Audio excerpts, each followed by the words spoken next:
Bien, pues comenzamos a estudiar juntos el Evangelio de Marcos, el domingo 6 de noviembre del año pasado. Ya tenemos un ratito y esta es la semana número 42 de nuestro estudio, sin contar las 5 de que hicimos del bautismo, o sea que ya vamos en la 37, más o menos, del Evangelio de Marcos. Al comenzar esta serie de estudios del Evangelio de Marcos, yo estuve orando, quiero compartirles esto. Cuando llegamos y estaba yo pensando, Señor, ¿qué les daré? ¿Qué haremos? ¿Qué estudiaremos? ¿Qué quieres que sepamos? Y durante ese tiempo orando, pues el Señor me dio convicción de que lo más esencial para todos nosotros es conocer a Jesús de manera fiel a la revelación bíblica y vivir en consecuencia de esa realidad. Es lo más importante para nosotros. Siempre va a ser lo más importante para nosotros. No importa si es el primer año en buen pastor, o si es mi primer año de cristiano, o si es el cuarto, o si es el 40º año de cristiano, esa va a ser la verdad más importante siempre. No hay nada más importante para nosotros y no lo habrá. Jesús es lo que necesitamos, pero Jesús también es lo único que tenemos. Así que, como dijo el apóstol Pablo, como si no conociéramos otra cosa más que la cruz de Cristo, quisiera que esta iglesia se enfocara en magnificar las verdades y las bellezas y las dulzuras y los brillos del Evangelio, de modo que nosotros podamos ser personas que viven una vida así, también fundamentada, arraigada y firme en el Evangelio de Cristo. Así que mi intención era estudiar, como les dije, desde el versículo 32, por lo menos hasta el 45. ¿Por qué?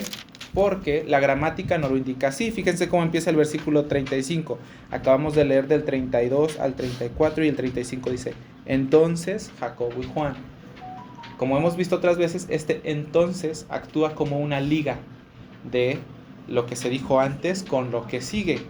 Entonces mi intención era ser fiel a este asunto, pero no es que vaya a ser algo malo, pero yo creo que algo más importante. Mientras estaba leyendo estos versículos, leí algo que escribió el pastor Charles Spurgeon y quiero compartírselos. Dice así: nuestro Salvador, en este relato de Marcos 32, 10 del 32 al 34, dice, nuestro Salvador entró en un relato minucioso de sus sufrimientos, preocupándose por cada detalle de lo que claramente venía. No fue una descripción en términos generales, sino que no era una descripción en términos generales, y no solo de lo que sabía que iba a pasar, que iba a morir, sino que también conocía todas las circunstancias de dolor y de vergüenza que rodearían aquella muerte. Pienso que así como nuestro Señor se detuvo en cada punto, Él espera que nosotros también nos detengamos en los detalles de sus sufrimientos redentores.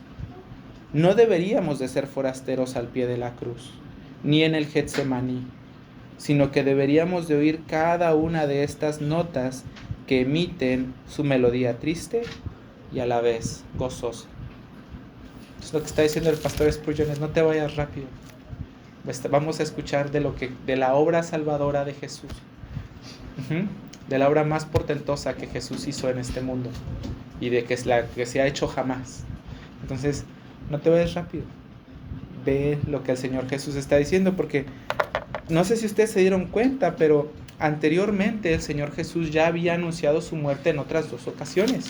Mira en el capítulo 8, por ejemplo, cuando nosotros leemos acerca de la confesión de Pedro, en el versículo 27, cuando Jesús habla de esto, cuando Pedro habla de esto en el versículo 31, dice Jesús que dice la Biblia que comenzó a enseñarles que le era necesario al Hijo del Hombre padecer mucho y ser desechado por los ancianos. Eso es lo que dice el versículo 31. Por los principales sacerdotes y por los escribas y ser muerto. Esa es la primera vez que Jesús le dice a sus discípulos que Él va a morir. Y luego en el capítulo 9, en el versículo 10, capítulo 9, versículo 30, dice, habiendo salido de allí, caminaron por Galilea, y no quería que nadie lo supiese, porque enseñaba a sus discípulos y les decía, El Hijo del Hombre será entregado en manos de hombres y le matarán. Esa es la segunda vez que el Señor Jesús hace esto. Pero miren que las descripciones como son de su muerte son cortitas, son concisas. Aquí en la tercera, el Señor Jesús ya nos da mucho más detalles. Él dice que va a ser entregado a los principales sacerdotes y a los escribas y que le condenarían a muerte y que le entregarían a los gentiles, que le escarnecerían, le azotarían, le escupirían y le matarían. Y al tercer día Él resucitaría. ¿Te fijas? El Señor Jesús empieza a dar muchos más detalles porque Él ya se va acercando a Jerusalén. Como les dije, estamos terminando la segunda sección del Evangelio de Marcos, que termina por ahí del capítulo 11. Y en el capítulo 11 el Señor Jesús llega a Jerusalén. Esa es la última semana de vida del Señor Jesús. ¿Ok? Entonces, vamos ahora sí a comenzar con nuestro texto. Vamos a comenzar en Marcos capítulo 10, en el versículo 32 dice: iban por el camino subiendo a Jerusalén. Iban por el camino subiendo, a Jerusalén. Y perdónenme que esté así como que, pero me he estado acordando así como de cosas que, y luego se me viene a la mente otra cosa. Antes de empezar esto, yo quiero que por favor, mientras está la prédica o todo eso, por favor, oren por mí y manténganme orando en la semana. Hablar de lo que el Señor Jesús hace es pues cómo explicas lo que el Señor Jesús es o lo que el Señor Jesús hace. Es una tarea bien inmensa. Y no nada más decir cosas del Señor Jesús. Cualquier pelado puede decir eso. Pero hablar dignamente del Señor Jesús y todavía eso, sino hablar dignamente de Él para bien de ustedes. Es lo que quiero. Así que, por favor, oren por nosotros, ¿sale? No, necesitamos de sus oraciones. Entonces, dice la Biblia que Él iba por el camino subiendo a Jerusalén, dice, y Jesús iba delante. Como dijimos, el Señor Jesús ya va a Jerusalén, Él ya va a morir. Muchas otras veces habían querido matar a Jesús, pero Él se fue por otro lado. Entonces, no era su tiempo. Ahora Él sabe que es su tiempo. De hecho, el Evangelio de Lucas, cuando Jesús empieza a salir de esa región de Cesarea de Filipos, donde lo hemos visto antes, dice que Él afirmó su rostro para ir a Jerusalén. El Señor Jesús tomó la decisión de ir a Jerusalén. Él sabía que era su tiempo y ahora nosotros lo hemos visto en el mapa. Él ha ido recorriendo con la finalidad de llegar a Jerusalén para el tiempo de la Pascua. ¿Sí? Recuerden que en la Pascua se ofrecía un sacrificio para perdón de pecados. Y ahora Él iba a ser el Cordero Pascual. Así que el Señor Jesús iba adelante. Y me llama mucho la atención que Marcos haya registrado que el Señor Jesús iba adelante. Y es que el Señor Jesús estaba firmemente decidido a ir a Jerusalén. Él quería ir a Jerusalén. A veces las personas piensan como que Jesús lo obligaron a ir. Jesús estaba bien triste y no sé, como que bien derrotado yendo a Jerusalén, así como si no quisiera, pero no, la verdad es que Él no retrocedió y Él no titubeó, Él no quiso evadir el ir a Jerusalén. Él afirmó su rostro para ir a Jerusalén, Él le dijo a sus discípulos que iban a ir a Jerusalén, Él ha estado caminando a Jerusalén y ahora Él sube a Jerusalén. Porque Él ya sabía también la voluntad de su papá, ¿no? Uh-huh. Sí. Sí. Él sabía la voluntad, ¿cierto? Pero Él tampoco quiso refrenar su sufrimiento. Sabía que iba a morir, Él sabía lo que le iba a pasar. Esta vez que les digo que estuve en el hospital, me inyectaron algo que dolía un chorro y la verdad no quería que me lo pusiera. Yo, ¿verdad? Perdónenme, soy hombre, así somos los hombres. Sí, yo le dije, oye, dale calmado ahí a la enfermera. Y me dijo, no te preocupes y todo. Buena onda la enfermera, sí. A veces cuando van a suceder cosas que nosotros no queremos, le rehuimos. Sean dolor físico o sea dolor emocional, rehuimos. El Señor Jesús no lo hizo. El Señor Jesús iba caminando adelante de sus discípulos. No ahí en medio de ellos todo triste, ni atrás, ahí retrayéndose. El Señor Jesús iba adelante y el Señor Jesús es muy valiente. Él es el león de Judá. ¿Han visto a las Crónicas de Narnia la película, cuando llega Aslan al campo de batalla y ruge? Algo así. Se me afigura el Señor Jesús. Así que por favor no pienses que Jesús va ahí, todo resignado, todo ahí lloroso, caminando, todo miserable, hablando de su sacrificio. Muchachos, me voy a morir, denme un abrazo. Creo que lo tenía más miedo los apóstoles. Los apóstoles sí tenían miedo, y ahorita vamos a hablar de eso, pero mira, déjame decirte lo que dijo el Señor Jesús en Juan 10:18. Él dijo: nadie me quita mi vida, yo de mí mismo la pongo, yo la traigo para ustedes, porque tengo poder para darla, pero también para volver a tomarla. Así que el Señor Jesús no fue con miedo a la cruz, el Señor Jesús fue con gozo puesto delante de Él, como dice la Biblia. Él voluntariamente, libremente fue a la cruz. El escritor de Hebreos, como les dije, dijo que Él, por el gozo puesto delante de Él, soportó la cruz, menospreciando la vergüenza. Qué palabras tan bonitas de Jesús. Por el gozo puesto delante de Él, fue a la cruz, menospreciando la vergüenza. El Rey de todo estuvo alegremente dispuesto a sacrificar su vida a pesar del dolor y la vergüenza que eso traería. A ninguno de nosotros nos gusta pasar vergüenzas, creo yo. Las rehuimos, pero Él, siendo digno y siendo el Rey, siendo Él merecedor de que nosotros le honrásemos, estuvo dispuesto a ser humillado públicamente, a morir ni siquiera dentro de la ciudad, de su ciudad. Él murió afuera como el peor de todos, medio desnudo, siendo exhibido, siendo burlado. Él fue valiente. Él fue valiente para ir a hacer lo que su padre le había encomendado hacer. Así que el Señor Jesús va adelante a Jerusalén, liderando a los 12. Los 12, como dijimos hace ratito y como bien señaló mi tía, pues los 12 sí estaban sorprendidos. Eso es lo que dice el versículo 32. Dice: ellos se asombraron. Yo no sé de qué manera se asombraron. Tal vez ellos pensaron y dijeron: Jesús es bien valiente. O tal vez se asombraron diciendo: mira. ¿Cómo? No sé qué habrán pensado. Ellos estaban asombrados, pero también la Biblia dice que le seguían con miedo. Le seguían con miedo. ¿Miedo a qué? No sé. Tal vez ellos pensaban que les iba a pasar algo a ellos. Tal vez ellos tenían miedo por lo que le iba a pasar a Jesús.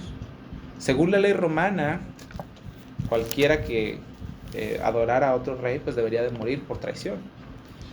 Así que Jesús estaba ahí proclamándose el rey de los judíos y no sé, tal vez ellos sintieron miedo por esa razón.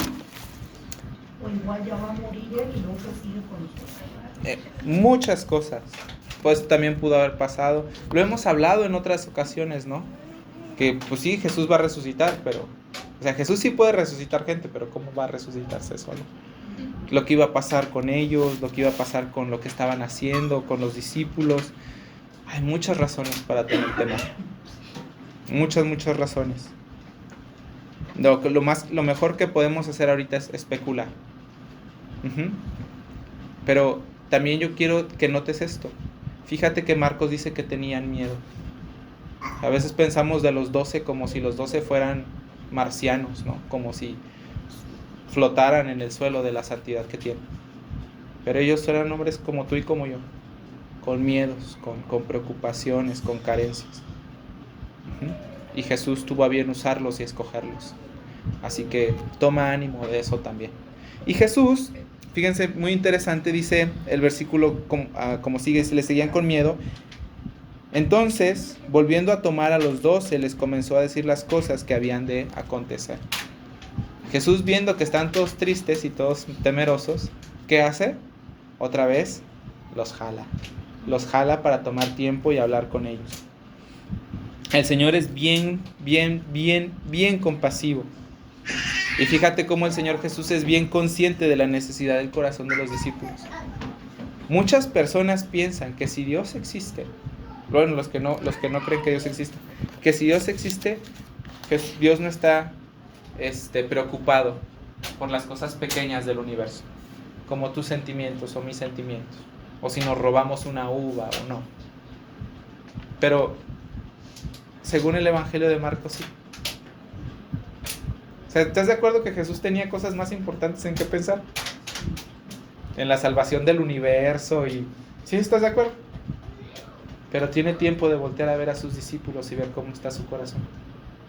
También toma aliento de eso. Que a veces pensamos en medio del temor o de la desesperación, nosotros pensamos como si Dios no estuviera ahí. Y oramos como si Dios no supiera. Y mira Dios lo que me está pasando. Él sabe, Él lo ha visto. Y Él es compasivo. Y Él es compasivo porque Él sabe del sufrimiento humano. Él mismo lo sintió en su propia carne. Así que toma aliento de eso, ¿sí? Entonces ahí vemos la compasión de Jesús. Y entonces Jesús les empieza a decir lo que había de acontecer en los versículos del 33 al 34. Tal vez nosotros podríamos pensar que el Señor Jesús iba a consolar a sus discípulos diciéndoles: no se preocupen, muchachos, todo va a estar bien, vamos a salir adelante. No sé, como a veces nosotros animamos a la gente. Pero no, Él les empieza a decir todas las cosas que iban a pasar. Y les dice: miren, muchachos, vamos a Jerusalén y el Hijo del Hombre va a ser entregado a los principales sacerdotes, a los escribas. Le condenarán a muerte y le entregarán a los gentiles, y le escarnecerán y le azotarán y le escupirán en él y le matarán. Y van a decir: Jesús, qué bárbaro, ¿cómo los consuelas? Pero mira, al final Él dice algo que es la nota alegre de todo esto y la nota esperanzadora. Dice: más al tercer día que resucitará. Ese más es como un pero. Sí. O sea, sí van a pasar todas estas cosas. Y a veces las personas piensan que la religiosidad es así como que huir de tus problemas, como que no. O sea, como que tú no vives la realidad. No, sí vivimos la realidad. Sí somos bien conscientes de todo lo que nos pasa. Pero nosotros tenemos una esperanza distinta. Y es lo mismo que hace el Señor Jesús. O sea, sí, todas estas cosas van a pasar. O sea, no vamos a escapar a ellas. Pero, más, el Hijo del Hombre resucitará al tercer día. Entonces vamos a ver qué fue lo que el Señor Jesús les dijo punto por punto, así como nos animaba el hermano Spurgeon todavía a no ir rápido, ¿sí? A no ser extranjeros. Si el Señor Jesús se tomó el tiempo de desglosarlo, pues nosotros vamos a tomarnos el tiempo de estudiarlo. Las palabras del Señor Jesús son importantes.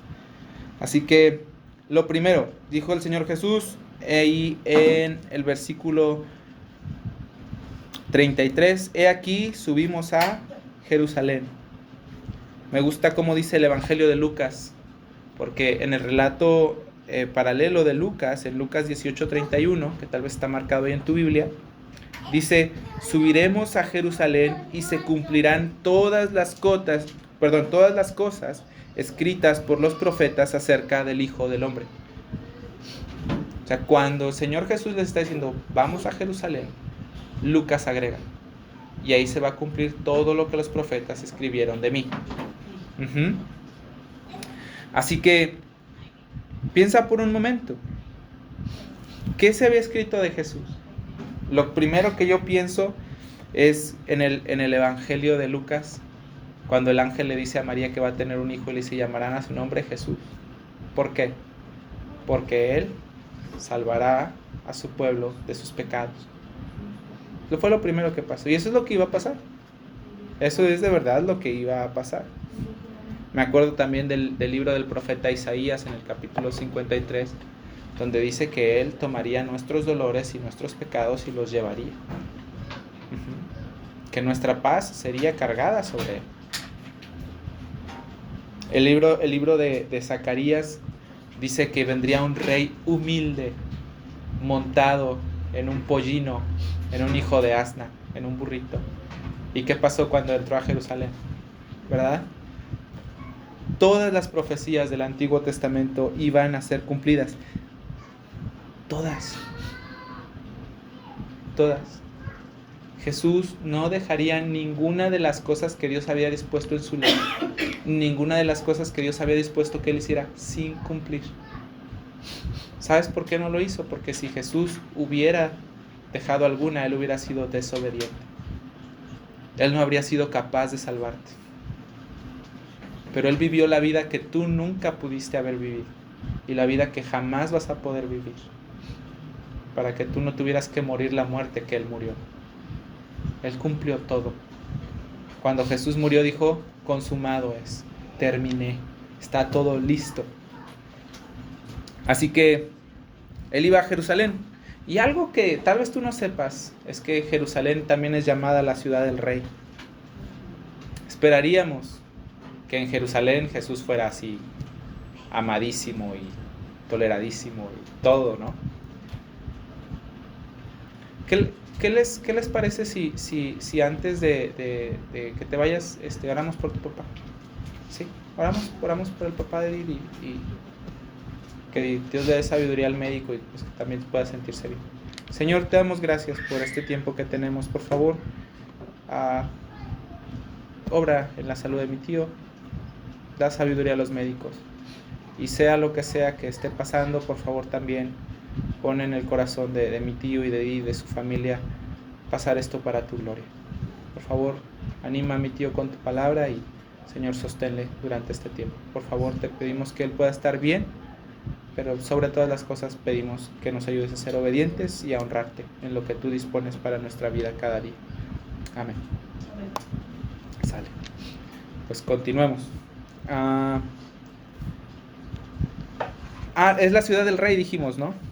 Y esperaríamos que Jesús fuera amado, decíamos. Pero no. Él fue rechazado, Él fue despreciado, Él fue odiado, Él fue menospreciado por su propia gente. Por su propia gente. Así que también no olvides, por favor, que fue por medio del rechazo que Él recibió, que Él te ha hecho aceptado a ti delante de Dios. Tú eres perfectamente acepto delante de Dios por su obra. Si tú has puesto tu fe en Él, si tú te has arrepentido de tus pecados, si tú le perteneces, entonces Él te ha hecho acepto a Dios. Por medio del desprecio suyo, ahora tú eres perfectamente amado por el Padre. Jesús fue a Jerusalén a sufrir lo que no tenía que sufrir, para que tú no sufrieras lo que sí tenías.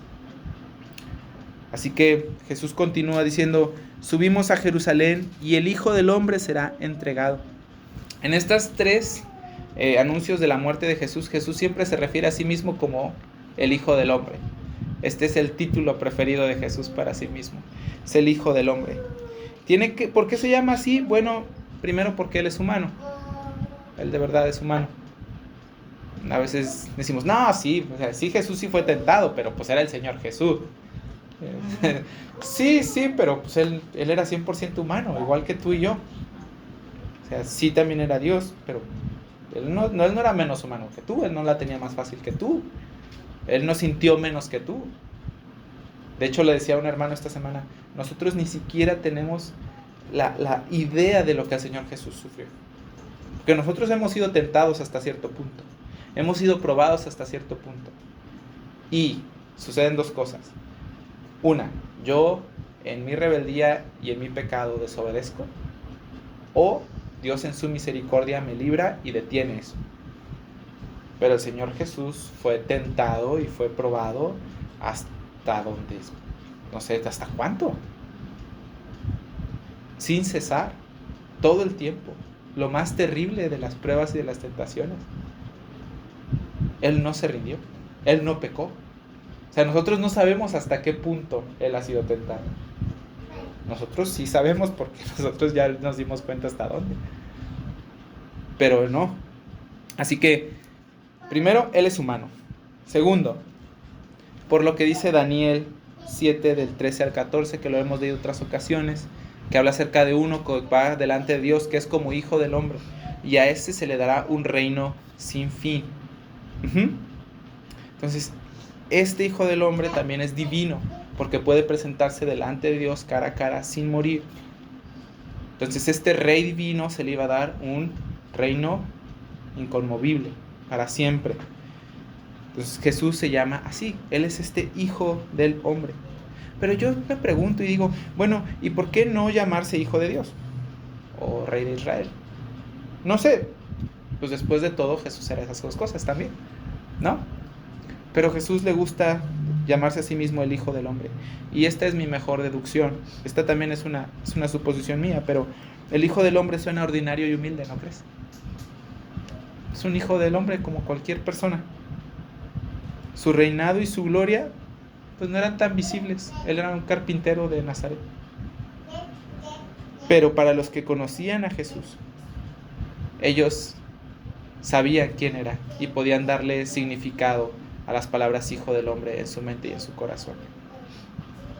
Nosotros también debemos de aprender eso, porque nosotros, los cristianos, no ponemos nuestro corazón en lo que vemos principalmente, lo que vemos a simple vista.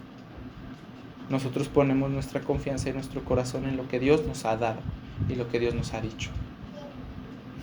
Nosotros vemos por fe, y la Biblia dice que el justo vive por la fe también. Así que nosotros también podemos aprender de eso. Algo más que quiero decir del Hijo del Hombre: la mayor gloria que podemos ver ahora nosotros por medio de la fe es la majestad de Jesús, su majestad, su dominio eterno, al que fue levantado en la cruz por los pecados de nosotros. Él fue entregado. Fíjate lo que dice ahí. Vamos a seguir avanzando con lo que dice el versículo. Dice: el Hijo del Hombre será entregado. Y Él de verdad fue entregado. Fue entregado por Judas. Ya habíamos hablado de eso otras veces, ¿no? Fue entregado por Judas, Él fue entregado por los sacerdotes, Él fue entregado por el gobierno romano a la muerte. Él fue entregado. Él sufrió completo desamparo.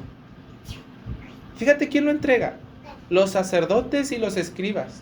Las personas que sabían del Mesías, las personas que deberían de estarlo esperando, las personas que deberían de honrarlo, las personas que deberían de darlo a conocer, son las personas que están procurando matarlo y que lo entregarán a los gentiles. Esas son las personas principales instigadoras gritando: crucifícale, crucifícale, una semana después en el Evangelio de Marcos. Me llaman muchísimo la atención los escribas y los fariseos, porque cuando está el juicio de Jesús, que por cierto el juicio de Jesús estuvo completo de irregularidades y de injusticias por todos lados, cuando está el juicio de Jesús, los judíos, los sacerdotes, los fariseos, los escribas son los que están gritando. Pilato les dice: ¿de verdad quieren matar a su rey? Los judíos gritan: nosotros no tenemos más rey que el César. Lo entregaron, lo dejaron solo, lo abandonaron. Y no nada más eso, sus discípulos también lo abandonaron. Mateo 26:56 dice: todos sus discípulos huyendo, le dejaron. Incluso su Padre Celestial. ¿Recuerdas el lamento de Jesús en la cruz? Padre, ¿por qué me has desamparado? Él fue entregado, de verdad entregado. Él sufrió desamparo como nadie. Mira, yo puedo entender lo que es que tus amigos te dejen, que personas que no conocen a Dios no den ni un cacahuate por ti, pero ninguno de nosotros jamás va a poder experimentar lo que significa ser abandonado así. Y Él estuvo dispuesto a hacerlo con alegría. Nadie me quita mi vida, ¿recuerdas? Yo mismo la pongo para salvarte. Así que así fue. Él fue completamente desamparado. Ahora nosotros, por el sufrimiento del Hijo, nosotros podemos acercarnos a Dios. Nosotros no somos desamparados. Podemos llamar a Dios nuestro Padre, ¿cierto? Su condena de muerte resultó ser nuestra salvación y nuestra liberación. Nuestra liberación de la justa condena que nosotros teníamos encima de nuestras cabezas a causa de nuestros pecados. Dice Jesús, sigue avanzando, dice: será entregado a los principales sacerdotes y a los escribas y le condenarán a muerte y le entregarán a los gentiles. Así fue. Judas entregó a Jesús, se lo llevó a los sacerdotes quisieron, lo llevaron con Herodes y con Pilato, ¿cierto? Lo entregaron a los gentiles. Pero no nada más eso. ¿Sabes qué? No sé si te diste cuenta, pero en las otras dos descripciones de la muerte de Jesús, esta es la primera vez que Jesús agrega que Él sería entregado a los gentiles. Y esto es por una razón muy específica, muy específica.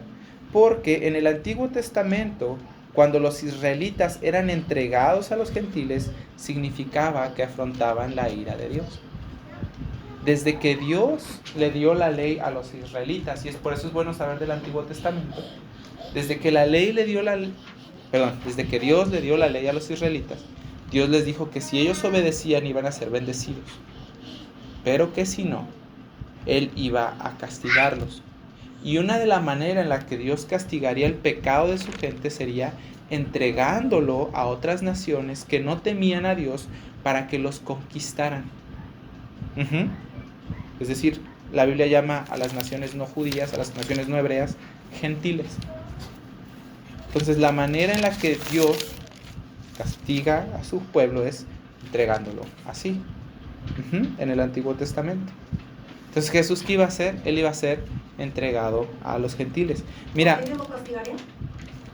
ellos iban a castigar a Jesús. No digo, pero cuando Dios le dio poder a los israelitas, Ajá. cuando entregaban a las personas, era para que ellos los castigaran a las personas. Dios entregaba a su gente Ajá. a otras naciones, y esas naciones ejecutaban el juicio de Dios. Ellos castigaban a Israel.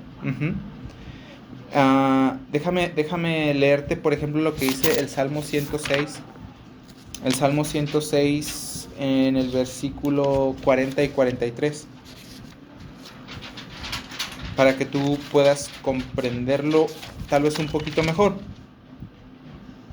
40 al 43 dice, escucha: se encendió por tanto el furor de Jehová sobre su pueblo, y abominó a su heredad. Los entregó en poder de las naciones, y se enseñorearon de ellos los que les aborrecían. Sus enemigos los oprimieron y fueron quebrantados debajo de su mano. Muchas veces los libró, mas ellos se rebelaron contra su consejo y fueron humillados por su maldad.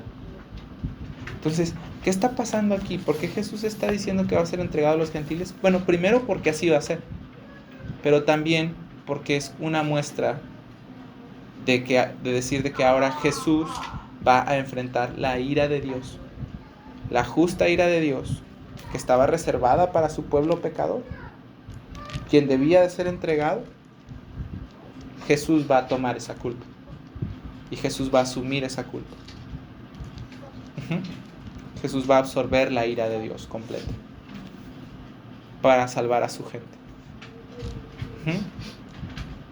Así que Él lo haría así. Él sería tratado como un pecador, pero no más como un pecador. Lo trataron como el peor de todos. O sea, los romanos son unos salvajes, o eran unos salvajes, no son, eran. A la hora de morir, de verdad, la crucifixión es una cosa tan interesante. Le estaba leyendo un libro esta semana, tan interesante y tan horrible, porque los romanos castigaban a los crucificados de tal modo que pudieran sentir todo el dolor, toda la asfixia, todo el cansancio, o sea, toda la pesadez, todo te punzaba, o sea, pero en el punto exacto donde no te desmayaras y donde no te murieras. La crucifixión, nosotros lo leemos en 5 minutos. La crucifixión tardaba horas. A veces las personas tardaban días ahí colgados. La crucifixión era algo bien salvaje. Jesús no nada más fue tratado como un pecador cualquiera. Fue tratado como el peor de todos.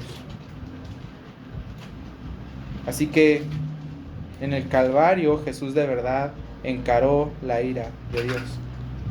De verdad lo hizo. La pregunta es ¿por qué? ¿Para rescatar a su gente? Sí, pero esa es una razón, tal vez no podría decir que es la principal. Tal vez podría decir que hay una razón todavía más central en la razón en la cual Jesús tuvo que sufrir en la cruz. Y esta es la razón. Porque Dios es bueno. Si Dios no fuera bueno, entonces Él no habría castigado la maldad del mundo. Pero porque Dios es bueno, Él exige justicia. la demanda. ¿Qué clase de Dios bueno toleraría la maldad del mundo? No sería bueno. ¿Tiene sentido para ti? Entonces, Jesús murió porque Dios es bueno, porque Dios es justo. Pero ¿sabes qué? Jesús también murió porque Dios es amoroso. Hubo rescate por su gente. Entonces, ¿qué fue lo que hicimos? ¿Qué fue lo que pasó? Bueno, vamos a empezar con los mandamientos. El mandamiento principal y el más grande de todos es este: amarás al Señor tu Dios con todo tu corazón, con toda tu alma, con toda tu mente y con todas tus fuerzas. Está en Deuteronomio 6:5. Es el mandamiento más grande de todos. Nadie lo ha cumplido. Nadie lo ha cumplido.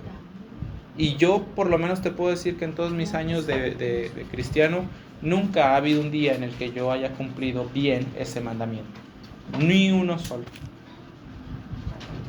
La verdad es que nosotros hemos amado otras cosas. Ustedes van a decir, bueno, ¿y cuál es el punto de eso? Bueno, el asunto es que ese no es un pecado pequeño. Porque Dios siente ira santa contra nuestros pecados, porque ciertamente merecen una ira así de grande. No es una cosa pequeña. Te explico. La ofensa se hace grande o pequeña dependiendo en la dignidad de la persona ofendida.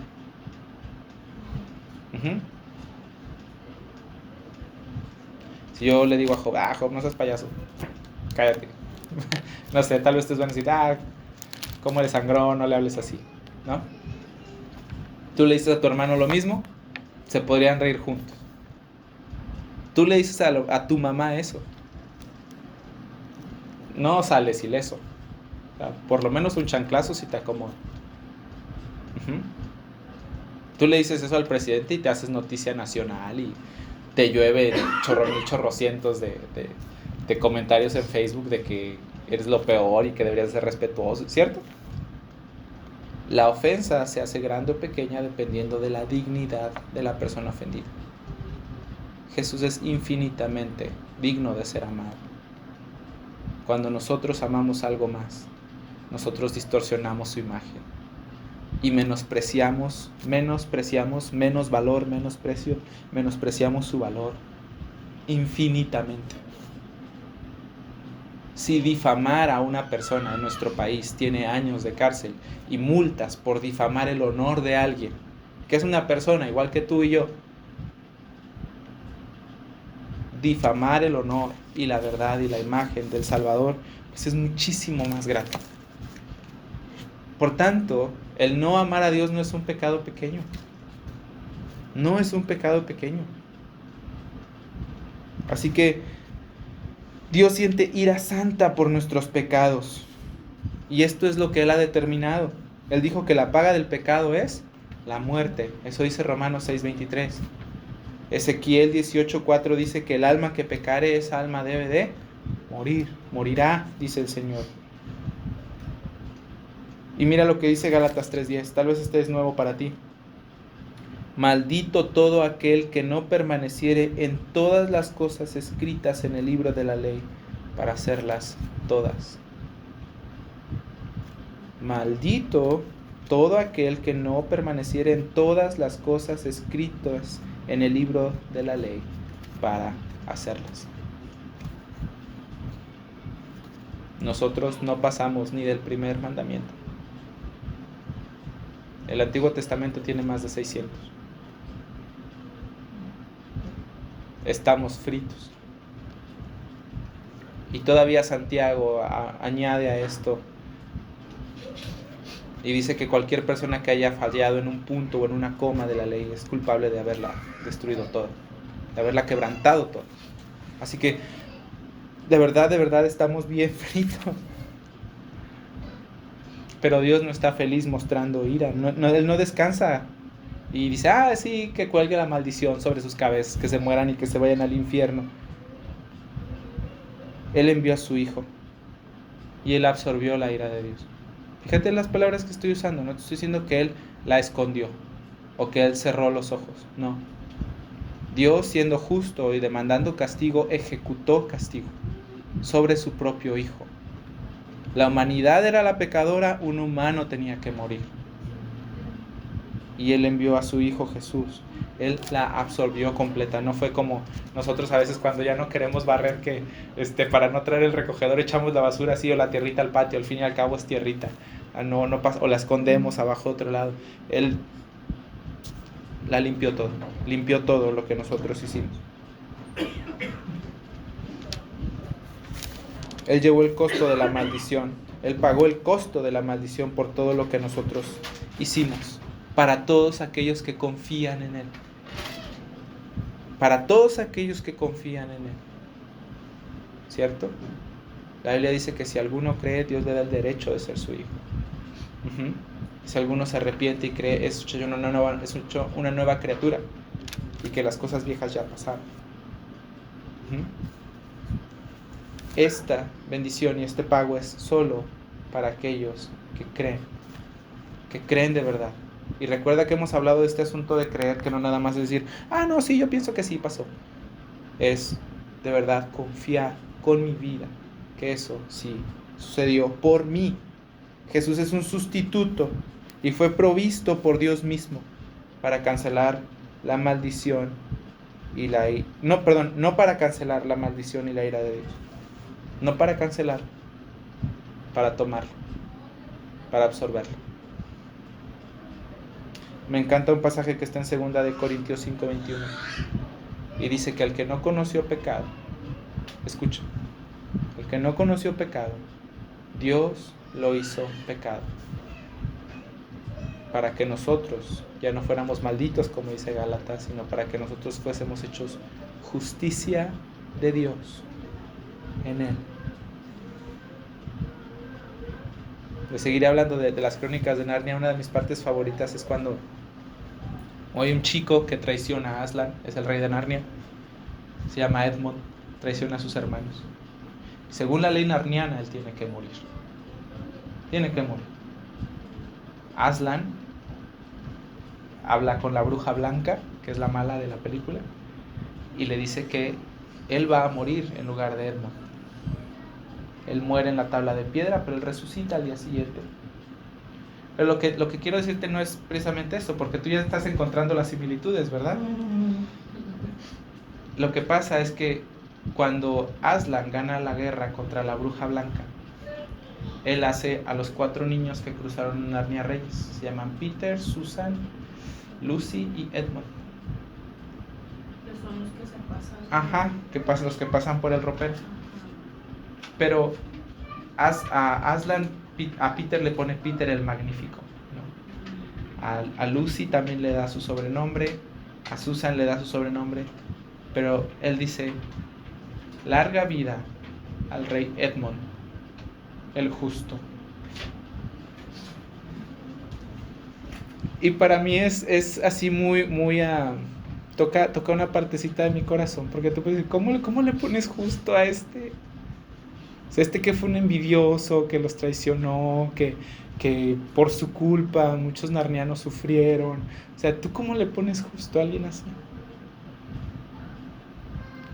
Pero el punto es que la justicia de Edmund no descansaba en su propio desempeño, sino en la justicia que Aslan compró por él muriendo en la tabla de piedra. ¿Ya encontraste la similitud? Él, que no conoció pecado, fue hecho pecado por nosotros, para que nosotros ahora pudiéramos ser llamados justicia de Dios en Él. ¿Por qué quise pararme aquí? Porque de verdad no hay verdad más valiosa para nosotros que el comprender la revelación fiel bíblica de Jesucristo y que nosotros podamos vivir en consecuencia a esa realidad. De verdad no la hay. Así que mi oración es que nunca trivialicemos la obra de Jesús y su amor. Sí, ya sé que Jesús murió por nosotros. Que nunca hagamos eso. Y es que ¿saben qué, hermanos? Les estoy diciendo todo esto porque nosotros nunca podremos saborear esta dulzura magnífica de la que les estoy hablando en nuestro corazón hasta que nosotros comprendamos nuestra culpabilidad y hasta que nosotros no entendamos nuestra indignidad. ¿Han visto cómo los niños últimamente no aprecian nada de lo que se les da? Les da así, o dame. Pero a los niños que carecen, a los niños, la cosa más pequeña para ellos es dulce. Y nosotros no vamos a saborear la dulzura, ni ver el brillo de la majestad de la obra de Jesús, hasta que yo entienda quién soy y quién es Él. Así que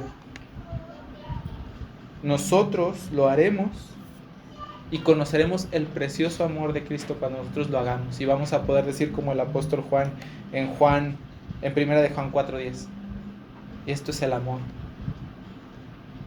no que nosotros le hayamos amado, sino que Él nos amó primero. Nosotros vamos a entender que nosotros conocemos el amor basándonos en lo que Jesús ha hecho por nosotros.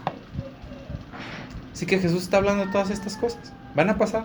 Él va a morir, Él va a sufrir, Él va a ser escupido. Lo van a tapar con un manto púrpura y le van a escupir y le van a poner una corona de espinas en la cabeza, y mientras está cubierto los soldados romanos se van a burlar y decir, a ver si es el Cristo, adivina quién te pegó. Cosas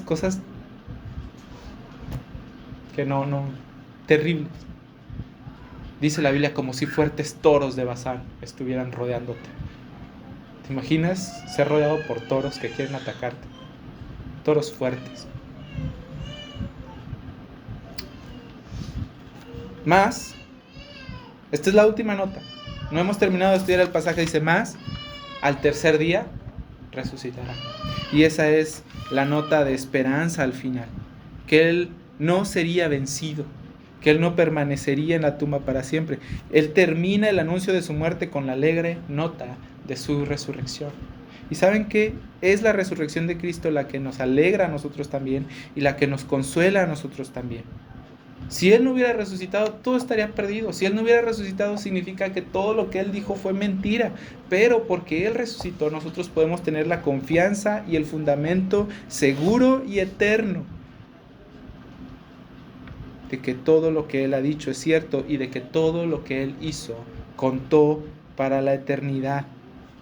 En Él descansa la certeza de nuestro corazón.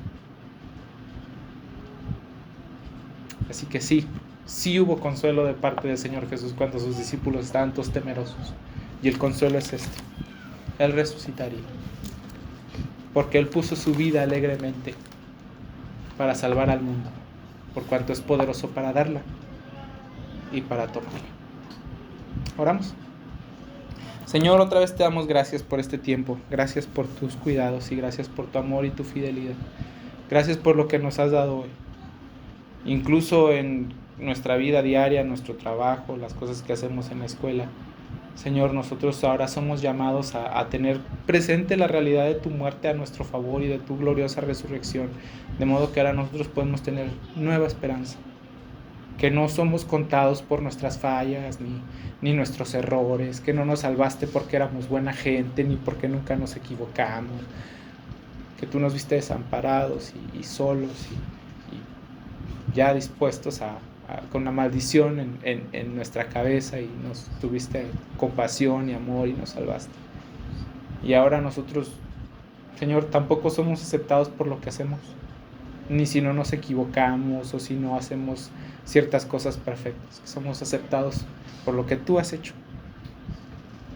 Y podemos tener estas imágenes preciosas de justicia, de ser aceptado por ti, de ser amado por ti, de que a través de tu muerte y tu condena nosotros fuimos salvados y libres, de que nosotros por el desprecio que tú sufriste ahora podemos ser perfectamente aceptados por tu Padre y por ti, Padre, y que ahora nosotros, por tu muerte, por la muerte del Hijo, nosotros también podemos ser adoptados como hijos. ¡Qué bendición! ¡Y qué bendición!